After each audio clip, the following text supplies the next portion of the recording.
What's going on, everybody? Sean Daniel from GuitarControl.com here, and today we're going to learn the classic Doobie Brothers song, Listen to the Music, which is rare for a Doobie Brothers song because you don't have to be baked out of your mind to actually enjoy this song, and it is a fantastic lesson in dynamic strumming, and we're also going to talk about how to alleviate some of the fatigue in your hand when you're playing bar chords in a song like this. So basically we're going to get down to it. It's going to be a verse, a chorus, and a bridge. That is pretty much it. Make sure to click the link below to grab the chord chart so you can kind of follow along. And let's get to it. It's going to sound like this.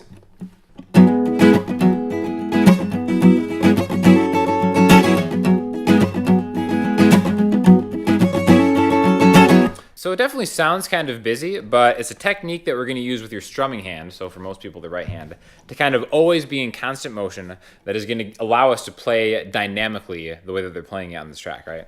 So basically to start out, the kind of fundamental thing of what you got to do is take the 9th fret on the A string and hammer from 9 to 11, right? So, but we're going to do it on top of this bar chord. Okay, so this is technically an E major chord. If you think of this voicing of an E major, we're taking kind of this part right here, and then we're going to add that to it. So it's going to end up sounding like.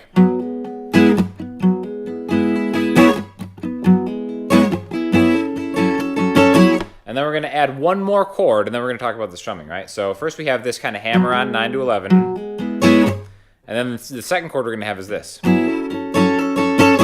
Okay, so what this is, you can think of this as like a minor 7 chord voicing rooted on the A string. A lot of people think of this as actually an A major inversion, but I'm thinking of this as a minor 7 chord voicing with the hammer on. So all it is that same bar, we're barring the 9th fret. Your middle finger is going to hammer on to the 10th fret of the B string, the same time that your ring finger hammers on to the 11th fret of the D string. So together, okay, so we have 2 hammer-on bar chord type things going on here. The first one and the second one. And we're going to kind of go back and forth in between these, okay? So the really important part, the most important part of the song is the strumming. It's really kind of a masterclass in effective dynamic strumming that kind of keeps like a track hot, keeps it really interesting, right? So the first part is like this. Okay? Now, the thing that I really love to teach is counting and always going down and up with the right hand. If you're trying to kind of stab at these moments in time, like, and you kind of have downs and ups and they're kind of interspersed in between, you're thinking like down, up, down, down, down, down, up, down, up. That gets really confusing for like a track like this. So he plays it with great feel, and you're going to too once you kind of work on this technique where your right hand is in constant motion, okay? So a good way to do it is to kind of just mute the string set to hold the strings. And what we're going to go for is this kind of sound.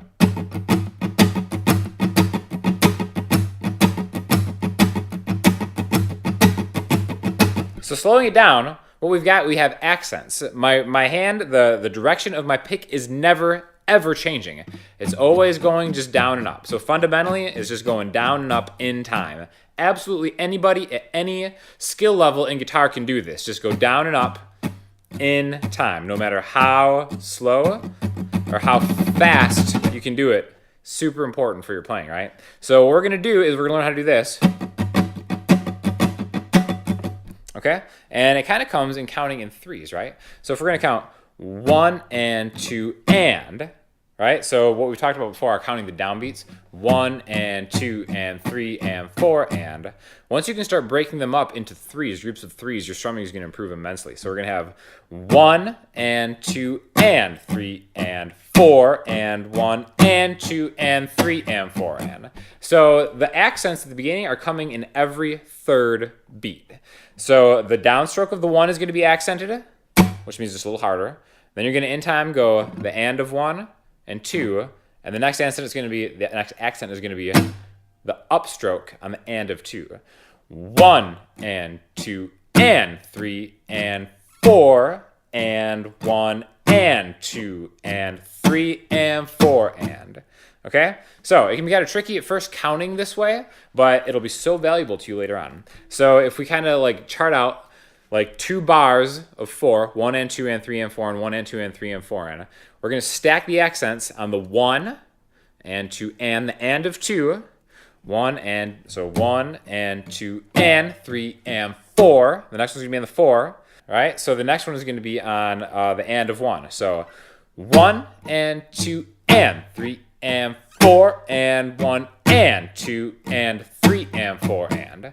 So the back end of that second bar, the 3 and 4 and, are all kind of symmetrically accented. 3 and 4 and.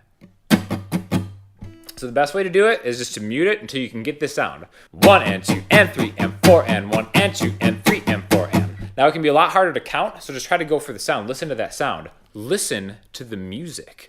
1 and 2 and 3 and 4 and 1 and 2 and 3 and 4 and. And then when you play this over any chord,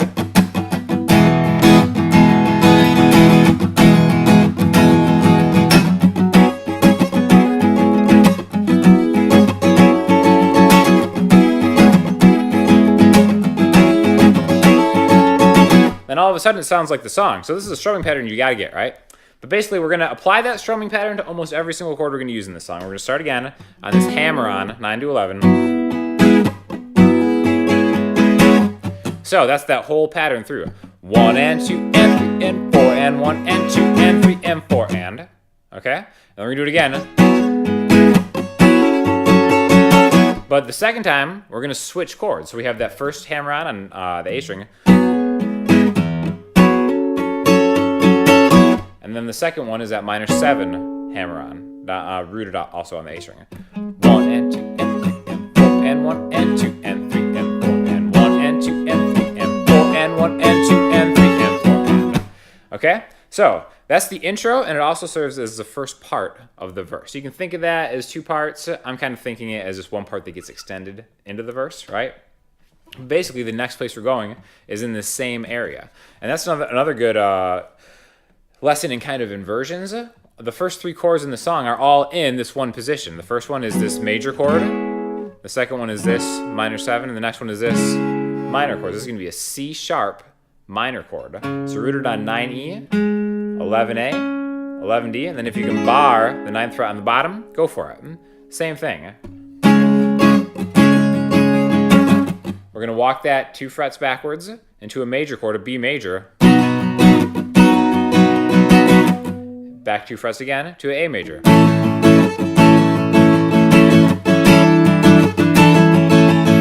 Now that A major gets inflected, okay? When I say inflected, all that means is if I've got a regular major bar chord, 5, 7, 7, 6, 5, 5, I'm swinging my pinky off of the D string to the G string, same fret. So we're kind of making a new chord, but don't think of it as a different chord. Think of it as an inflection of one chord. Okay, so the whole verse. Next chord. That happens again. And then instead of going to the minor 7, we're going to go up to the C sharp. Or not C sharp, C sharp minor. Chord right here. So the first time we have this hammer on. It's shared, the next bar is shared with that one. And then after that, we're going to go up to the C sharp minor, back to the B major, to the A major, with the inflection, and then back to the kind of intro. So there's a lot of muting and stuff like that, a lot of dynamic playing, and then the dynamics besides just the accents. Sometimes you might notice that, like, let's take that A major chord, I'm kind of getting the whole string set. Sometimes I'm just getting part of the string set. And that kind of also adds to dynamics. Dynamics isn't just how hard you hit it, it's kind of how many strings you hit, because that also factors into the loudness of the whole thing, right? So basically that's going to be the verse chords. And then now we're going to go to the chorus, which is actually chord-wise pretty easy, but the strumming is a little bit different. So we're just going to go to a C sharp minor chord, which is rooted on 4A now. 4A, 6D, 6G, 5B, and then we're going to bar to get the high one. Now this is the same chord as this, but it's a little bit more convenient to kind of go back and forth between these two chords, right? So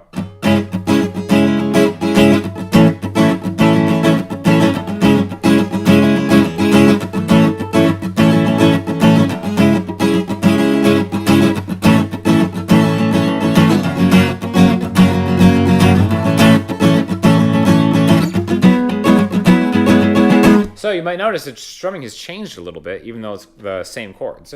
We kind of start a little bit muted, a little bit deadened, okay? So it's...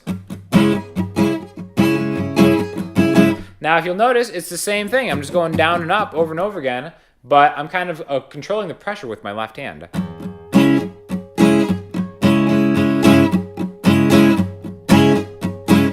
So, the muted is 1 and 2 and 3 and 4 and 1 and 2 and 3 and 4. Now, this is a great example of accenting the same time, or the same beat every time, but getting a different kind of feel, right? So if we were just to eliminate all the ups and downs and just get the accented beats, we would end up 1 and 2 and 3 and 4 and 1 and 2 and 3 and 4. So the 2, the and of 3, and the 1 in the second bar. So if I were to just play that, 1 and 2 and 3 and 4 and 1 and 2 and 3 and 4 and 1 and 2 and 3 and 4 and 1. That's kind of the pulse of that, okay? So if you listen just... Now you have to have really good timing to be able to hit that pulse without keeping your hand busy. 1 and 2. So that's kind of like an exaggerated pulse. And then the real way is more like...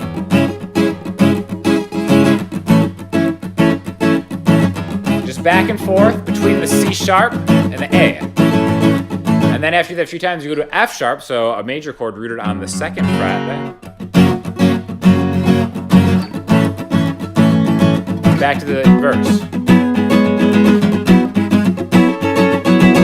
Okay? So, the strumming of this is all about feel, and great acoustic rhythm guitar players, like the Doobie Brothers have, is really they kind of feel their way through things. They won't ever do the exact same kind of strumming pattern twice in a row sometimes, but the feel is always the same, the groove. It's all about the groove, and the Doobie Brothers are a great band at kind of just like riding a groove, right? So basically that is how you play the chorus, and that repeats a lot of times. Then the only other part is the bridge, which has a heavy flanging effect kind of coming in. But basically the chords of the bridge are really simple. So we have all open position chords. Start with the E major, and it's kind of like a... So we have 1 sustained chord followed by 5 downstrokes. 1, 1, 2, 3, 4, 5, G, A, back to E.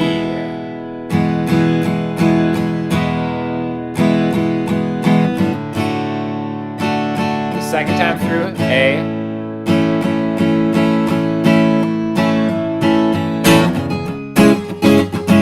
So you can kind of use that. The first one is E, D, A, E. The second one is E, D, A, A. This happens in a lot of songs. The second one, the A, we kind of hang on it, and then the second time the A comes around,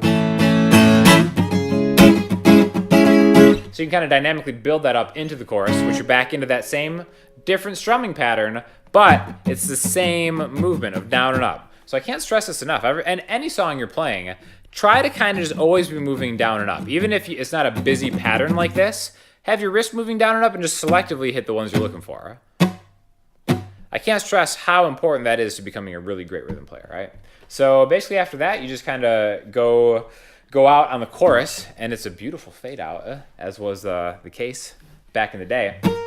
But yeah, anyways, take these chords and play them as bar chords. Now, the thing about bar chords is it can fatigue your hand, especially on an acoustic guitar with maybe 12 gauge strings or heavier. So one thing to do, or that I like to do, like let's take the verse after we go off of this.